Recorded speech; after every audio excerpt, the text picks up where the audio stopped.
Welcome to the Rim Break Rodeo. We hope this video helps. You begin by picking one app and committing to it. Consistency beats fancy features. Once chosen, create a daily file or notebook and paste a quick template. Date, mood, 3 bullets, 1 goal. Now set a 5-10 minute timer and turn on focus mode or mute notifications so you actually start. Do one short entry to build momentum. You're learning the habit, not writing a memoir. Make the first entry simple, then save and close to reinforce completion.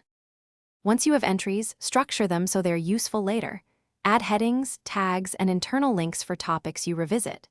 Use varied prompts, wins, lessons, emotions, 3 action items, and 1 gratitude note to keep entries focused and actionable.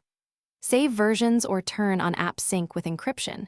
Make regular backups to cloud or an external drive so nothing is lost. If you want reviewability, add tags and a short summary line for each entry, so search returns high-value results quickly.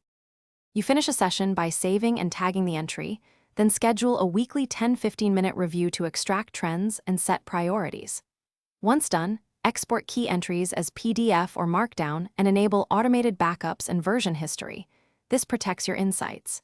If you run into sync conflicts, don't panic. Choose the newest complete copy, merge missing lines manually, then reconcile tags so search stays accurate. Make a simple habit of exporting monthly. It's your insurance policy against app failures. Thanks for watching. Consider subscribing if we helped you.